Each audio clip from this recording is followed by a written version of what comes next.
the American Medical Association and two other groups sent a letter to AG Merrick Garland demanding that the Justice Department open an investigation into the threats to hospitals providing this so-called gender-affirming care to minors. Hi, everybody. Auntie speaks. Welcome back to the wacky world that we live in today, where the AMA, the American Medical Association, is sending a letter to the DOJ to police free speech. Sounds lovely. Now, the letter says in part, the attacks are rooted in an intentional campaign of disinformation, where a few high-profile users on social media share false and misleading information. They also called on big tech to censor those users spreading so-called disinformation. Well, I must be guilty of that as well. I better watch out for the FBI to knock on my door from taking videos that were posted publicly to medical websites about their transgender clinics.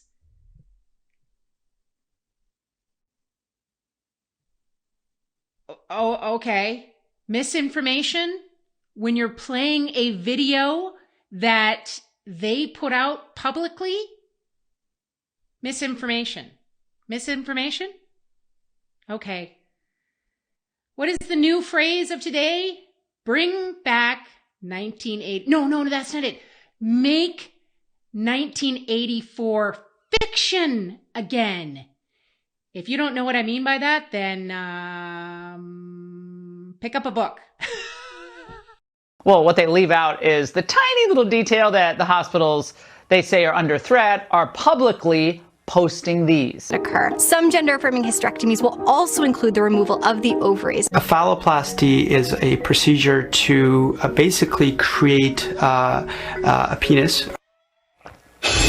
Joining me now is Chris Rufo, Senior Fellow at the Manhattan Institute. Chris, they're threatening and defaming people like you. They didn't use your name, but this is really now Soviet-style operation here with what they're doing with just a debate about a very controversial subject.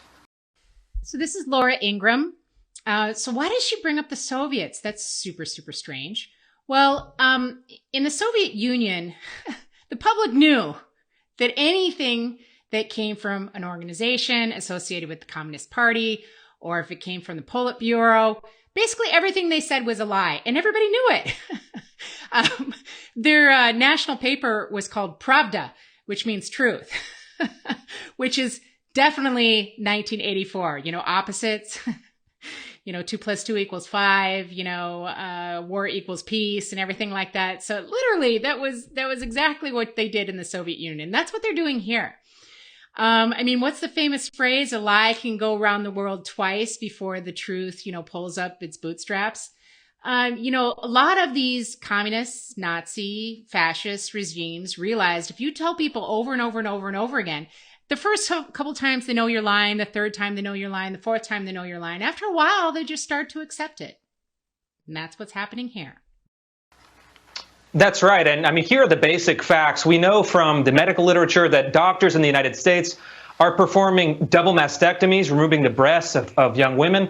They're also performing penectomies and vaginoplasties, which are removing the penis and creating an artificial vagina for minors. These are children under the age of 18. And simply by pointing this out, there's been this furious reaction. And what they're trying to do is mobilize the FBI, mobilize the Department of Justice, mobilize the entire federal law enforcement apparatus to censor journalists, deplatform journalists, and they say very specifically, investigate and prosecute journalists. This is a reckless move designed to criminalize dissent and protect these really awful and horrific radical gender surgeries and experiments that they're performing on minors. That's right. And I'd like to deliver a message directly to Attorney General Merrick Garland. You can intimidate us. You can threaten us. You can mobilize the FBI against us. You can even drag us out of our homes in a pre-dawn raid. We are not going to stop reporting on radical gender theory in schools. We are not going to stop reporting on radical gender surgeries on minors. We are not going to stop until we've taken this rotten ideology out of our institutions. There's nothing you can do to stop us The people of this country are coming, and they won't stop until you're finished. Way to go, Christopher Rufo. If you don't know who Christopher Rufo is, he has basically devoted his life for I think the past, goodness, it's probably 3 years now, to exposing the crazy wokeness in our society, especially the CRT and the crazy gender theory stuff. The only reason why most of us know anything about this is because of him and Carolyn Boroshenko. Sorry, I know I'm mispronouncing her name. But Christopher Rufo is just totally awesome. Yes, you're not going to intimidate us as I sit here behind an avatar. I know. Hypocrisy thy name is. I'm very sorry about that, but I have a job. So let's look at this. Let's look and see what they said here. So these coordinated attacks threaten federal protected rights to health care for patients and their families. The attacks are rooted in an intentional campaign of disinformation where a few high-profile users on social media share false and misleading information. Yeah, okay, right. Targeting individual physicians and hospitals. I don't think anybody has been targeted. We are just exposing what you yourself are saying. Yeah, okay. Resulting in a rapid escalation of threats, harassment, and disruption of care across multiple jurisdictions. Our organizations have called on technology companies. Technology companies to do more to prevent this practice on digital platforms. Yes, censor people. We don't want people to actually know what we're doing out here. I mean, come on. We put it out on the internet and it was public and anybody could look at it, but you're not allowed to take those clips and show it to people. Are you kidding? Jawohl, mein Führer. Yeah.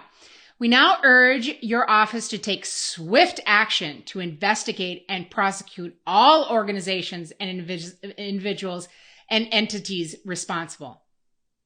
Yeah, entities? You mean average, everyday people? That's where most of this information came from, was average or everyday people like myself on the internet. And I guarantee you, I'm not the one who has been exposing it. I find it other places and I put it on my platform and comment about it. Should the FBI knock on my door? Yeah? Okay. So this put me down the rabbit hole. So I decided to look up the AMA's Twitter. And, to take a look at what they were talking about. So let's look at some of the stuff that they talk about on Twitter. An antiquated 1901 law that jeopardizes the health and safety of pregnant people in Arizona. Oh, super scary. Yes, we're going after abortion. It's super scary. And I just want to let you guys all know, I'm pro-choice. Yeah, but I don't see any of these laws going after someone's right to choose. I'm going to do a video on that to explain that to you guys. So what is this? Also calls on tech platforms to do more to stop the rhetoric that often incites threats or acts of violence and has led to harassment campaigns directed at children's hospitals and their staff. Super, super scary. Yes. Let's look what else can we find? Urge an investigation into the increasing threats of violence against physicians, hospitals, and families of children for providing and seeking evidence-based gender-affirming care. Well, you put it out there publicly, you shouldn't be scared. Okay. To investigate threats of violence against health pros providing patients seeking evidence-based gender-affirming care. Yeah. Yeah, that's so scary. What physicians should know about caring for patients who are gender diverse. This isn't it. There's a bunch more woke stuff that they talk about. So I'm going to show you some of those next. Okay, I found some more. Okay. We're going to move on to race, right? Because the American Medical Association is very concerned with racism. Okay. Explores how America's colonial past persists in the discrimination of marginalization of Latinx people. Okay. Race-based clinical algorithms reinforce racial essentialism and the historical, social, cultural, and economic bias that exacerbates health inequity. Dive into the details. You know what? I think we're going to dive into those details. Doesn't that sound like fun? Let's dive into those details. Let's see what the AMA says about this. The narrative goes back centuries. While human differences has long been scrutinized, hierarchical racial organizations of human originated from colonial efforts to subjugate people of color, the author wrote, bolstered by the authority of Western biomedicine. Okay, dude, all of medicine was basically, modern medicine was made in the West. If you go back to the 1500s or something like that, the Arabs were way ahead of us. The Greeks were way ahead of us. But then we all went into a dark age. And basically all of modern Western medicine is Western. If you don't like that, I'm sorry. Them's the facts. Bolstered by the authority of Western biomedicine, dehumanizing conclusions about racial inferiority were widely adopted in medical scholarship. I don't know what the heck he's talking about, and served as foundations for racial adjustments. The logic frames people of color as abnormal human variants whose manifestations of health and illness require corrections.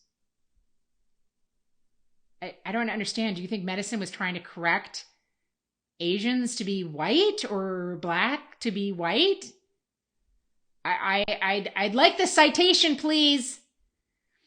Using tools with race-based corrections can lead to delayed care, unequal treatment, and personal systemic bias. Fundamentally, it is unscientific and unethical to correct for race in any clinical algorithm. Okay, I've said this before. There are certain diseases that attack certain races.